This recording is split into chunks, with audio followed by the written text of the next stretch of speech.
Hello and welcome to the Be Formless Flow Driven CEO podcast. I am welcoming and I'm loving the backdrop Douglas P. Pflug, all the way from Ontario, Canada. Welcome to the show, Doug. Thank you so much. It's a lot warmer there than it is here, but hopefully I'll get some of the sunshine from your place. Yeah, definitely, Doug. It's super hot here. It's like 39 degrees today. And is it snowing? Is it snowing does it snow in Ontario?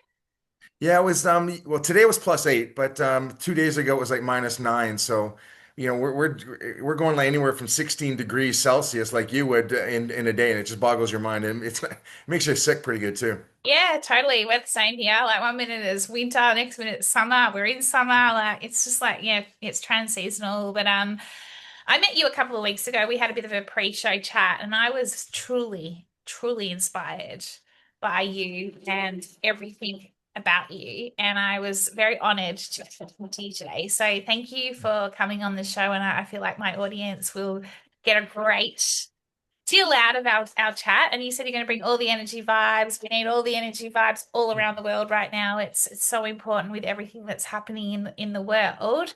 Doug, let's just recap on a bit about you. You're the founder and CEO of Ironwill, which is right behind us on the screen here, 360 degrees leadership.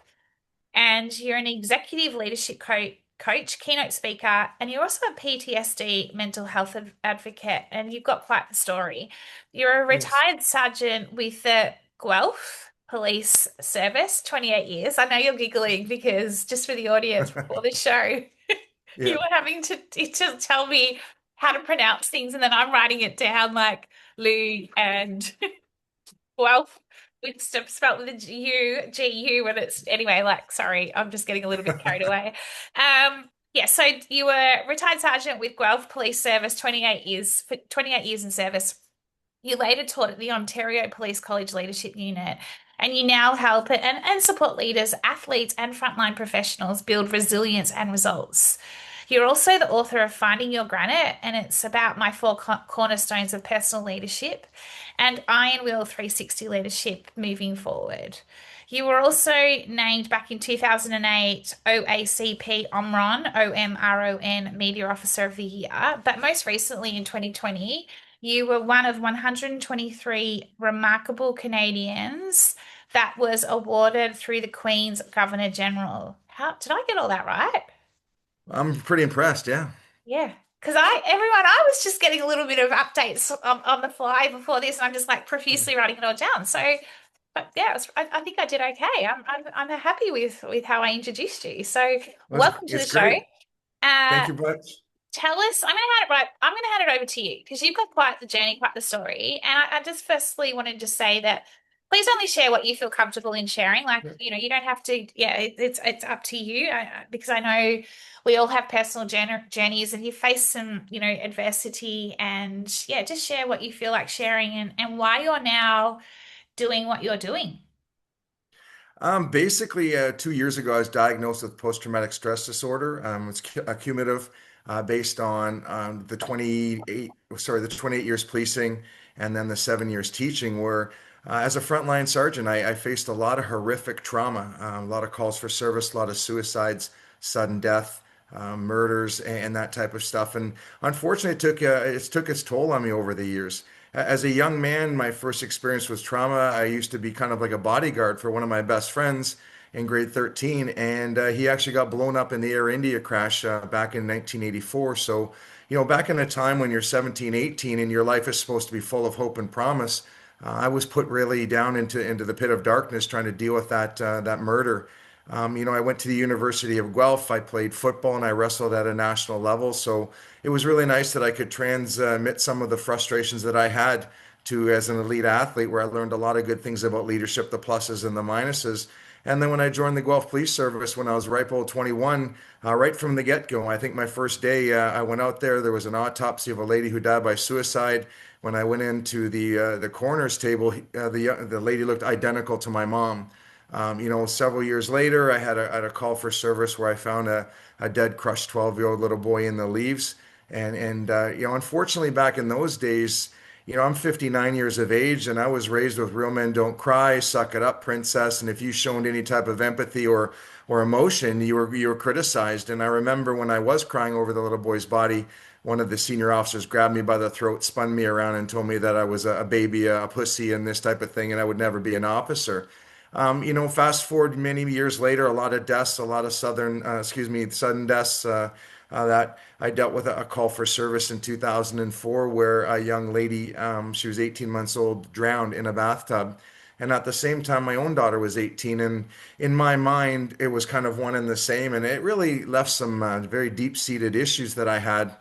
And several years later, after that, I started practicing in my mind how I was going to take my service revolver home and put it in my mouth and take my life because I just couldn't deal with the trauma. I was never taught how to process these things. We were never given proactive mental health care like they do now. And I basically suffered in silence. Over the years, I've learned through therapy, and I've always been one that's been very proactive about my mental health to get help because I like living, and I've got some great family. I've got a beautiful wife. I've got two beautiful daughters, and I just didn't want that trauma to affect them that much. And I'm on the other side of it right now. I've had some really good experiences through therapy, cognitive behavioral therapy, and such. So I said, what's next? I retired and I wrote the books, and I thought, what's the point of going through all that trauma and the rebuilding yourself up if you can't share with people? So now I've got a bit of a roadmap that I can use in for trauma-informed coaching, counseling, mentoring, but I can also use it for business executives. I trained professional hockey players, a lot played in the NHL for all these years. So what's the sense of accumulating all this experience and all of this knowledge without sharing it to people? And that's where I created Ironwill 360-degree leadership.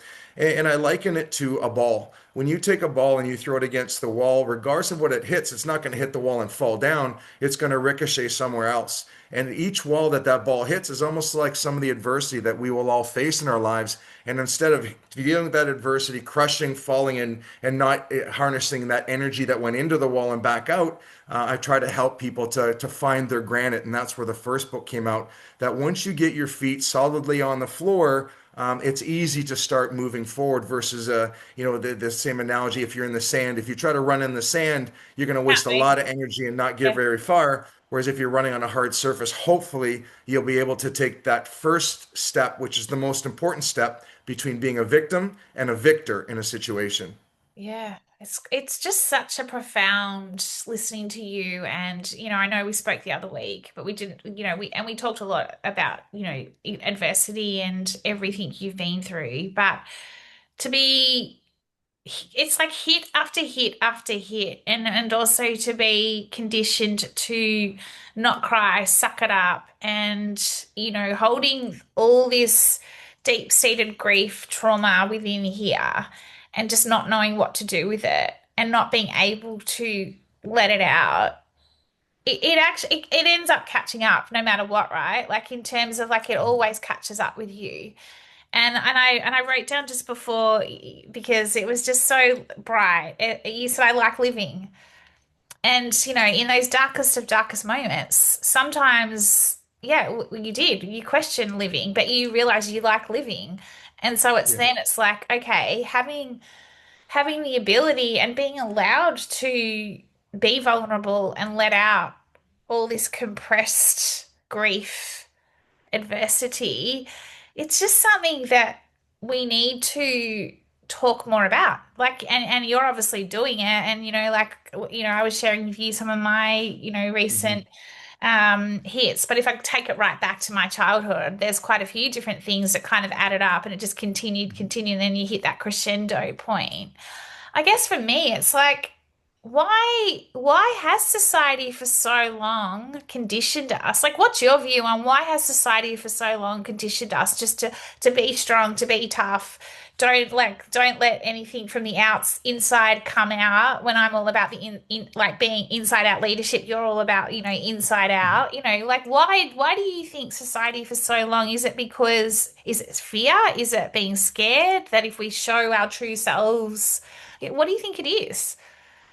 And that's a great question. And I Yeah. look at it like I'm still 6'1", 240 pounds, muscular build, but my service dog for PTSD, Arizona, she's a 12-pound Boston Terrier. And I'm constantly getting people, their perception, they look at me and they're like, come on, what does that 12-pound dog do for someone like you? And it's like they don't realize that. And I joke that my body isn't broken, my brain is broken. It's Mm, because I had all of these things occurred to me. But when you look back, and just from that same analogy, a lot of people, what they don't understand, they naturally fear. And you look at our world right now where fear sells media ad space. We're ugh, getting people, COVID sells ad space, negative, negative, negative. So we're creating a system that it's almost worse for a society in general, where they're scared all the time. When I was raised as a young man in a German family, you did not express emotion because I remember, my father was a good man, but if I would cry, he'd say, that's not a real reason to cry. Don't make me hit you to give you something to cry about. But that's because he was raised that way. And you look at a lot of people that were raised after the First and Second World War, there was a lot of emotionally unavailable people because of the realities that they had. And that's the thing that when I go and speak now is just because that happened in the past, it doesn't make it right then or it doesn't make it right now. But we need to evolve and get a higher level of consciousness and move forward that it is okay to cry. It is okay to have emotion because we're seeing a lot. And the World Health Forum just did a study that we're seeing a massive increase in suicide throughout the world because people don't know how to cope with that. And then you put that on top with a lot of people now babying their children where everyone gets a trophy, no one loses, no one faces adversity. I'm scared for the future because I was raised with coping skills that I was able to yeah, use the time and resilience. time and time again. But a lot of people don't have that. So we need to increase the conversations right now so that we can teach parents that it's okay to teach your kids that you're going to fail and you're going to fail often, but or you're going to be sad. But on the flip side of sadness or failure is usually the springboard of success. You look at your life and you look at my life, some of your best things that you've done in life probably were as the flip side of something that was one of the worst things of your life. And I Yeah. remember you talking about your previous businesses and stuff. You wouldn't be here today if you didn't have the failures of the past. And we've got to focus. It's okay that you're not successful, but how do we move forward and take what we've learned and make it positive and template it for the future? Yeah, I love that templating for the future. And it's so true, right? Because like even with what's happened here just this week, and I won't, let's not, it's just so sad and yet and the other thing that's coming up for me is this loneliness piece, right? And so yeah, how do we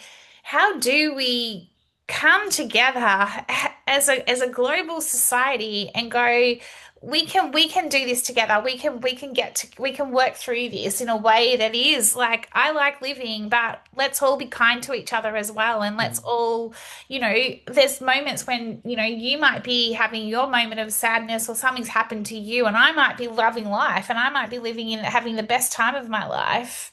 And so rather than dismissing this other person and going, oh, get over it, just move on, whatever, it's being able to also understand and be empathetic and have that ability to check in on people. Like I think that's the other big thing as well. We don't check in on each other enough. We don't go, how are you? Genuinely go, are you okay? Like what's happening? Like I've noticed, or do you know what I mean? Like it's just a Oh, how are yes. you, and then you brush off. And I think that's part of like the, cotton wool with the kids as well today, is that there's just this fear of, oh my God, I've got to protect them. And especially with everything happening right now in the world, like there is just this utter fear of, what does this world look like with my kids growing up Mhm. in it? If I don't protect them, if I don't put cotton wool balls all over them.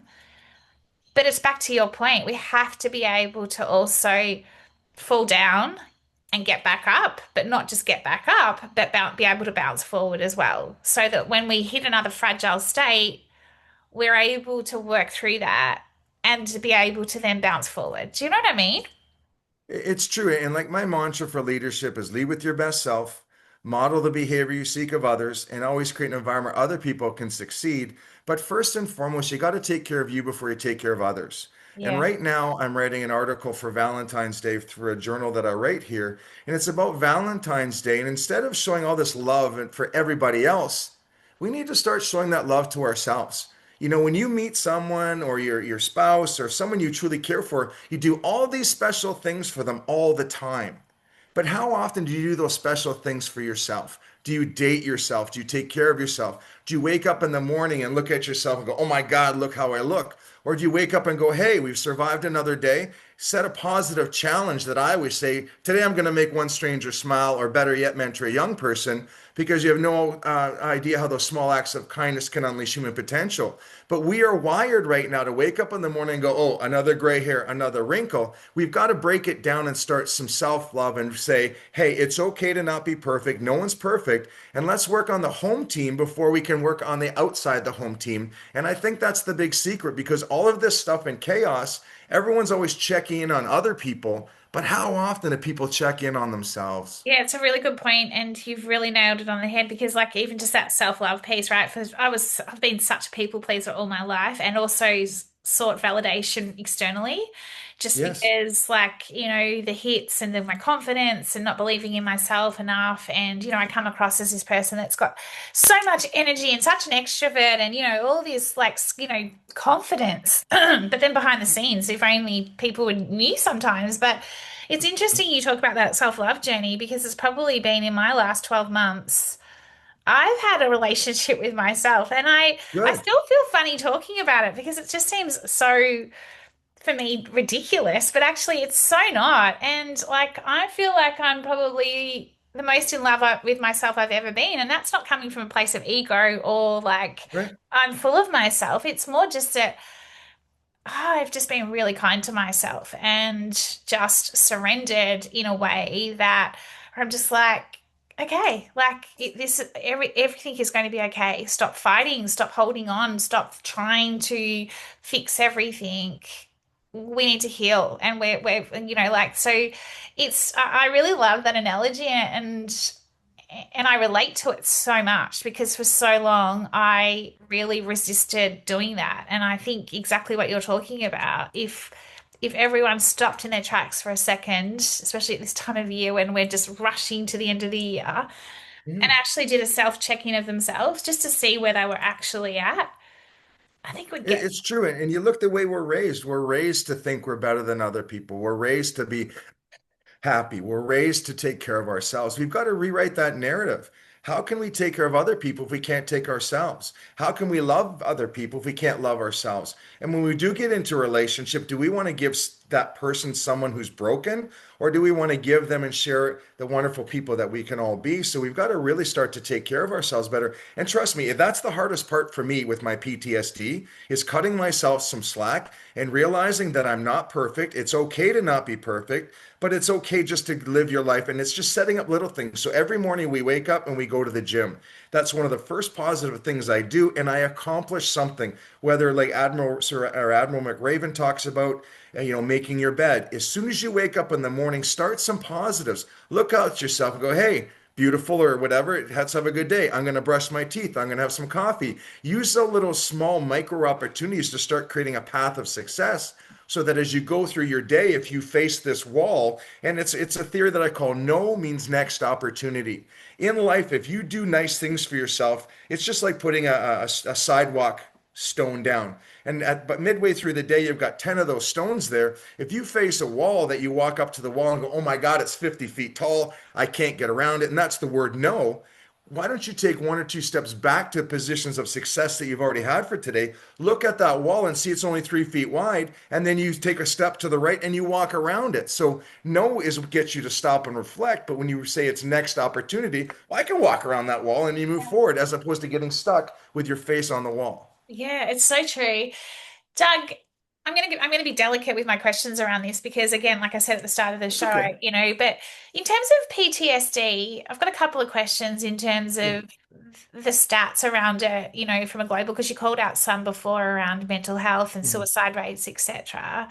So that's one question. Like, is I guess my question is PTSD worse than ever? Like just with everything that we've, I guess it's happened more recently, or is there a way to Mhm. look at whether it's increase or whether it's on the decrease, or like is it that's one question.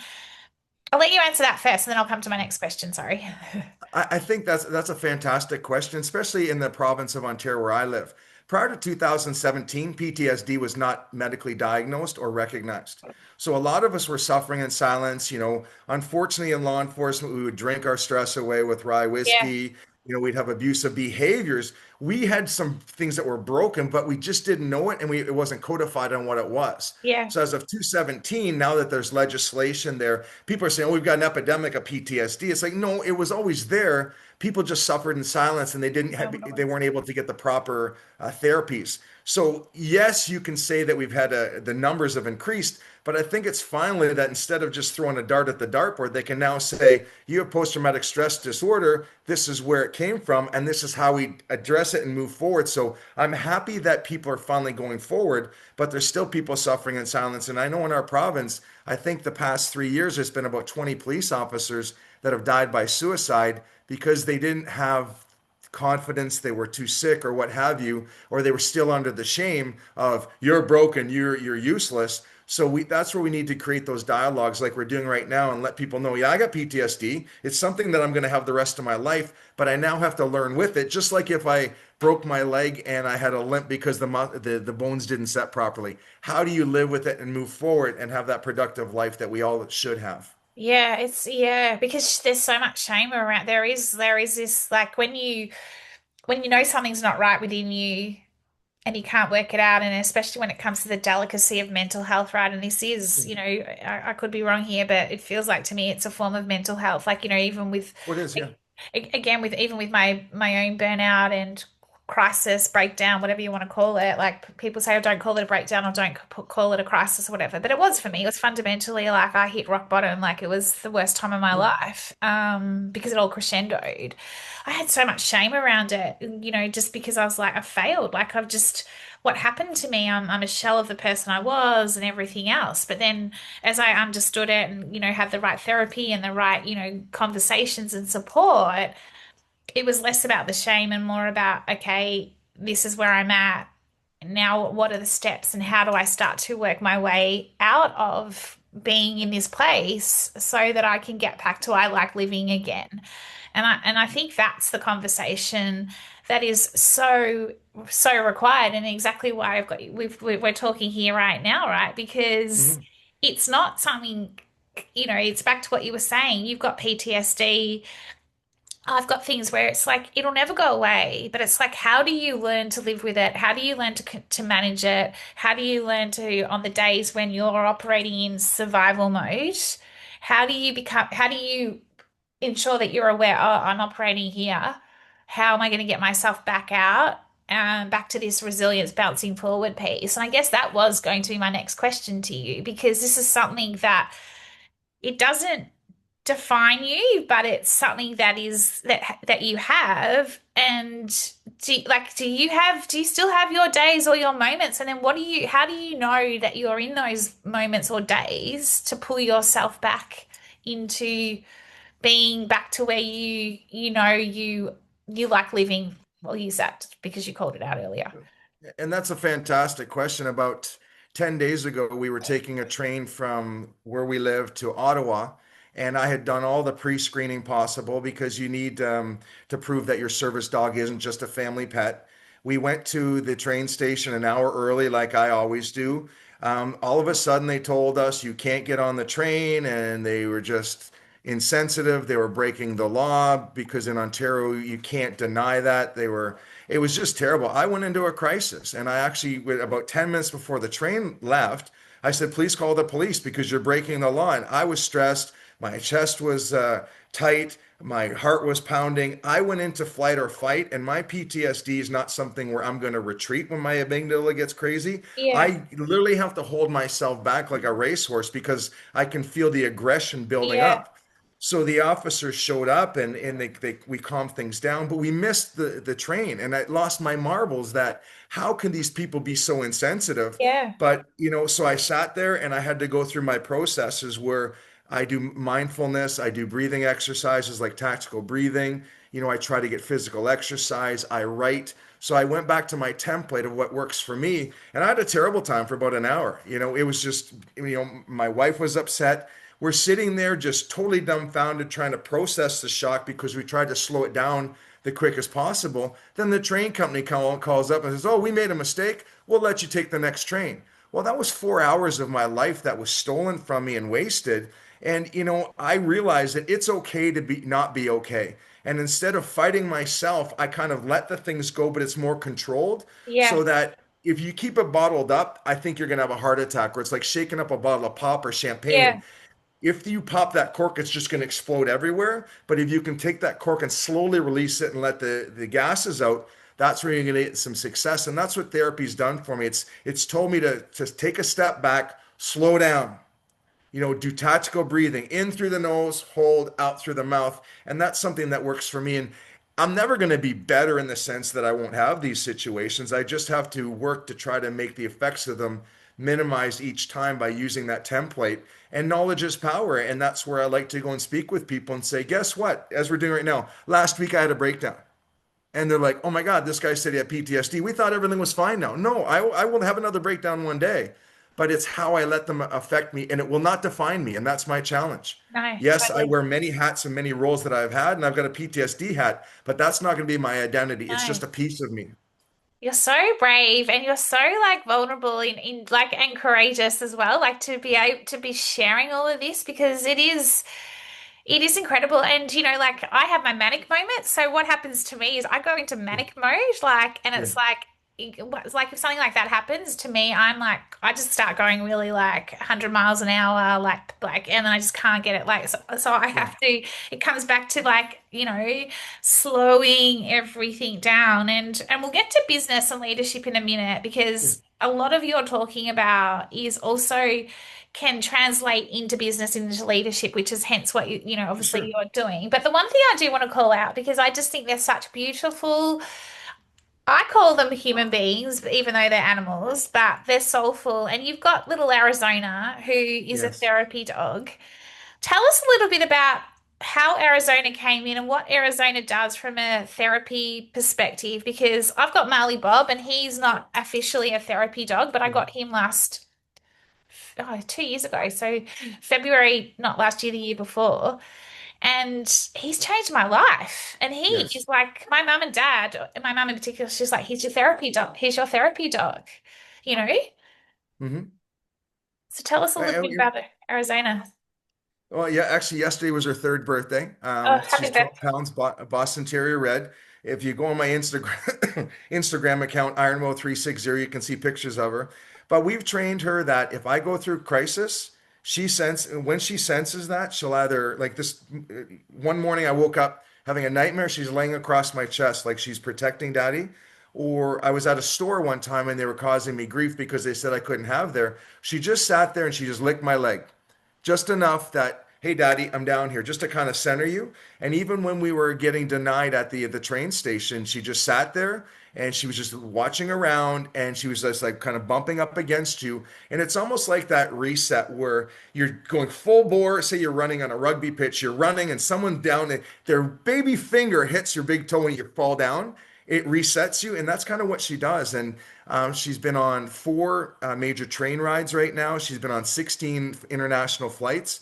She comes with me everywhere, but she grounds me. And when I look down, I see her beautiful little brown eyes, and she bumps into you or just lets me know she's there. It just kind of really brings me and it calms me down way faster than the breathing exercises because I realize that little girl, she needs me to be me and not the broken version of me.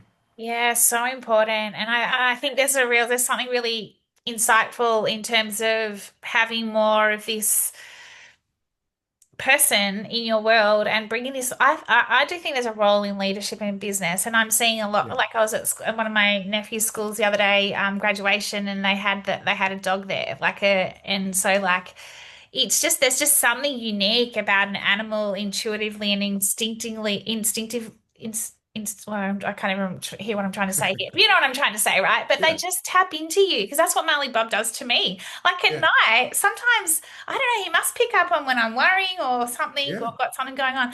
He'll just flat stick, just throw Yeah. his body so hard on me. I'm like, what is, and then I just fall asleep. So it's kind of this kind of bizarre. They just pick up on, yeah. Anyway, we could do a whole episode on therapy dogs and maybe we should down the track. But I am conscious of your time. let's quickly talk about leadership in business because so much of what you're talking about now can be applied and translated into business. Mhm. And so many leaders don't realize that they potentially might have a form of PTSD, especially from a COVID perspective and everything that we went Mhm. through in COVID, etc. What are you seeing in leadership as the biggest challenges right now that leaders are facing? Honestly, whether you're an elite athlete, elite coach, or CEO, I'm seeing that people are so scared right now. And what is coming out of that is their pride and ego get in the way. Before I got therapy, my pride and ego was there. I don't want to tell people I'm weak. Everyone sees me as strong. I can handle the world. And when you get into a leadership position, whether you're middle management, upper management, you're kind of in a, especially middle managers, they're stuck in the middle because they decipher things that come from the top down to the front line. And the front line takes ideas and they decipher it back up. So middle managers are kind of stuck but in a sandwich. And the senior management expects them to know everything, and the front line expects them to know everything. So there's a tremendous amount of pressure there. And that's why I specialized in the sergeant's course, because that was middle managers. If we can get into situations where we can teach our leaders how to slow things down. When I'm out in a call for service, if someone's shooting at me, that is a dictatorial leadership. You do this, you do this, you do this. I will talk later. But in a lot of corporations, they don't have that emergent situation that someone's shooting at them. Yes, I get the profit margins and widgets being made and that are important, but I think sometimes people are making decisions far too prematurely and they're not sitting back from a risk management perspective and say, what can go wrong? Let's address that. But we've got to slow things down. And Simon Sinek is a huge advocate Yeah. out there, and I love his theory. Understand the why. Whether you're coaching an elite sports team, whether you're a CEO, whether I've got PTSD, whether you're got people firing guns at you, why? If you can establish why, and break it down and codify what why means, then you're going to know how and what to do to respond it.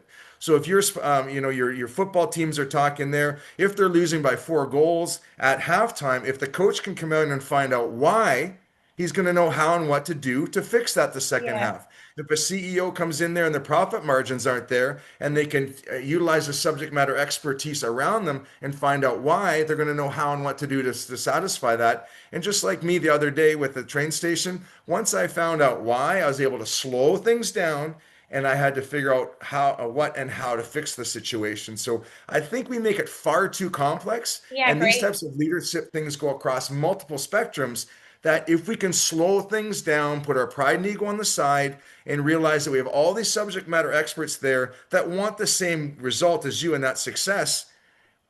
They always say that together we'll win, split will fall. And I think sometimes leaders fear that in crisis, it's all on them and they forget to utilize all of those people there that support them.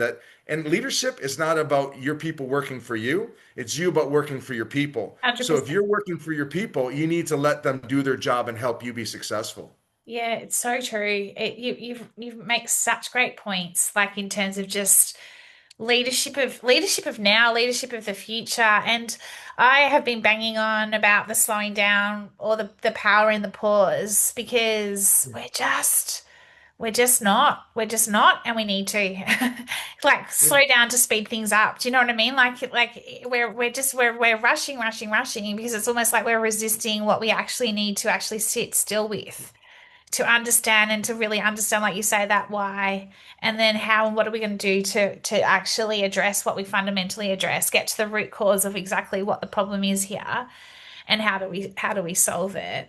In terms of what was my next question was going to be continuing leadership, what do you feel are the key three traits required of a leader today and heading into 2026? I think, well, I would strongly suggest you need IQ. You need to know your job. And then the EQ piece, a lot of people don't know that. They don't know labor law. They don't know human resource management. They don't know how to capitalize on people. Our product in any job is the strength of our people. But so often people focus on the IQ of a job, they forget that the EQ is what fuels the IQ. So, as a leader, you need to, first of all, always realize that you work for the people that are under you per se in the hierarchy. The second one is you need to be a master of the IQ side of the job, so you know all the ins and outs of everything. If this zigs, you got to know why it zags. But you've got to increase the human side of things because as we look post COVID, profit margins were down. Everyone needs to make profit because that's what makes businesses viable. You have to make, we'll say, 20%. You can't keep cutting the cost of things because then the company will not be viable. The secret there is improving your customer service or your empathy or your understanding or the EQ to your customers. If you walk into a store, think about going into a restaurant. If you're sitting there and the young person who's the waiter or the waitress, they treat you great, you're going to go, man, I want to reward this Yeah. person somehow. But if they treat you like garbage, you're like, I want to talk to the manager because that's not acceptable. Leadership right now, we have to focus on the non-money pieces of it and the customer satisfaction and make them want to come back. Let them, through your displays of your IQ and EQ, let them see the value that you possess, and they're always going to come back. And that's where you look at some of the international chains and whether you like them or not, the McDonald's, the Nikes. People like the quality, they like the value added. And as we move forward, we've got to really increase that value added piece because that's going to fuel the sales to meet our profit margins. It's so good. Doug, you are full of, you've got so many like amazing words of wisdom and like insights and tips. Two final questions for you. I didn't ask you when you were booking in for the pod, what was one unique insight or lived experience when it comes to life leadership and or business? You have shared so much with us. Is there anything that you would like to still share, or do you like, is there anything missing, like even from a mental health advocate perspective? Like, is there anything that from a, yeah, lived experience or insight that you would like to share with the audience when it comes to life leadership and or business? I think the thing that's important to me is I'm Christian, and I know that people have different beliefs. I believe that everything that I've gone through in life was a test or something to make me bigger, stronger, faster, fitter moving forward. I look at some of the adversities that I faced in life. Had I not gone from them, I wouldn't have had an opportunity to learn and grow.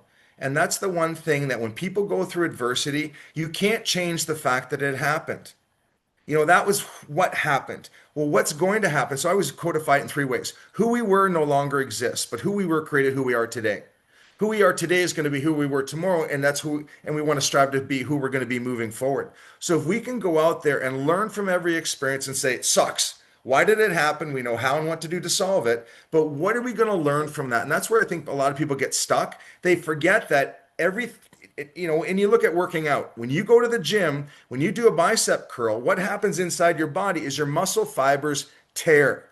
When you have the proper nutrition and that, your muscle fiber, it repairs itself Yeah. and you get stronger. And that's the same thing with our experiences. The very fact that you and I are talking here today, if I didn't go through all of that gut-wrenching trauma and suicidal ideologies, if I didn't go through all that stuff, we wouldn't have met. And that's where the beauty is that you are a product of your past. I'm a product of my past. Together, we're hopefully letting people know how they can find out their why, and they're going to know how and what to do to save themselves moving forward. Yeah, it's so beautiful. And it's so true because I wouldn't have started this podcast if I hadn't have gone through what I've gone True. through. Like I wouldn't be meeting all these amazing people from all around the world, all these leaders, these profound people that have had things happen to them to get to their why and their true purpose in life. So I feel very grateful. I feel very honored and lucky that I'm talking to people like you and we're getting to share our lived experiences in life, in leadership, and in business, because this is what it's all about. And we've had the adversities, but we've also had the failures. But here we are now, and look at us, and we're Yeah. not saying that every day is rosy and perfect because it's certainly not. But I think this is what the younger generation need to hear and Yeah. know that this is life. And there's some days, yeah, it's not going to be as that you have a choice. Like you have a choice of how you go about it, not always, but like you know what I mean. But yeah, so It's true. Doug, what is next for you? You're coming to Australia in January and we're going to catch up, which I'm very Yes. excited about. You'll be my first international person who I've interviewed who I'm going to meet in person, so that's super exciting. But what's next for you heading into next year? Well, I just released so the second book was Moving Forward, and that's on multi-generational leadership. But it's how my generation speaks to the younger generation. But it's also, I was talking today, it's a good parenting book too, because you're going to have different generational perspectives. That came out a month ago. My a blueprint for for level 5 unicorn leadership came out. So that's a pretty special one. I actually did a worldwide webinar recently through Turkey, and there was 420 participants from 46 countries, Wow. a lot from Australia. And I'm writing my fourth book right now called I Will. And it's a personal triumph book on the battles of PTSD, but it's framed more for anyone who goes through adversity in life. And again, it's very autobiographical, but it's all the steps I took just to be where I am right now. So that would even capture in with your first question that you had. But I want to give people a roadmap. And the thing that I want people to know is all of my books are not profit driven. I support a charity called Veterans and Everyday Heroes.ca. And that goes to buy our first responders, police, fire, ambulance, military service dogs. Because I see the value in Arizona and we were able to afford her ourselves. But I have a buddy, he's got a high-end dog that just cost him 25,000 Canadian, which is an incredible amount of money Wild. down here. And Yeah. I just don't want people suffering in silence. So my goal right now is just to kind of get out there and get the talk out there. Let people know that it's okay to not be okay. In Canada, we've got this thing. It's from Bell Canada, which is one of our national service providers. It's called the Bell Let's Talk Day, and it's January 20th, usually, where everyone talks about the narrative from superstars to movie stars. The narrative that mental health, we all have mental health issues, but knowledge is power, and denial is never going to help us. It's about opening up the dialogue so we can talk with each other, have that cup of coffee, have that dinner when I see you in Melbourne, or lunch, where we can create those dialogues. You Yeah, know, so I'm true. 59 at this point. I'm retired from active duty, and this is one thing I really want to challenge a lot of our younger people. As much as you don't understand pensions and retirement, plan for your retirement as soon as you start working. Because my goal right now, I did 57 or 58 years. I want to collect my pension longer than I put into it. But now is my time, and now is our time. My wife and I, that we're traveling around the world. We're actually flying there in the 16th of January, doing the cruise through New Zealand.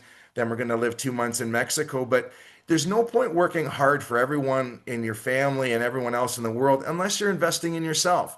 So realize that I hope you all retire healthy, happy, and sane, but also create an environment financially, spiritually, and situationally that you can enjoy life. You deserve it. You've worked so hard, so why not enjoy it? So good, Doug. So good. Like, woo! Yeah, power to you. I will. I love it. I'm just like, yeah, it's been amazing. You said you were going to bring the energy. You've certainly brought the energy. You put the biggest smile on my face. You're proving that we can live to our full potential, right? And from a human potential, we can be our best and live to it. So thank you so much, Doug. How do we find out more about Ironwill 360 leadership and how do we find out more about you? My website's easy. It's just riseupandexcel.ca. So www.riseupandexcel.ca. My Instagram is Ironwill360. Okay. And if you honestly you Google my name, you'll see some of the wonderful opportunities that I've had to help other people. You know, as an elite coach of NHL hockey players, Olympians, that side of it. But I'm very honored that my Google presence is pretty respectable, which is good.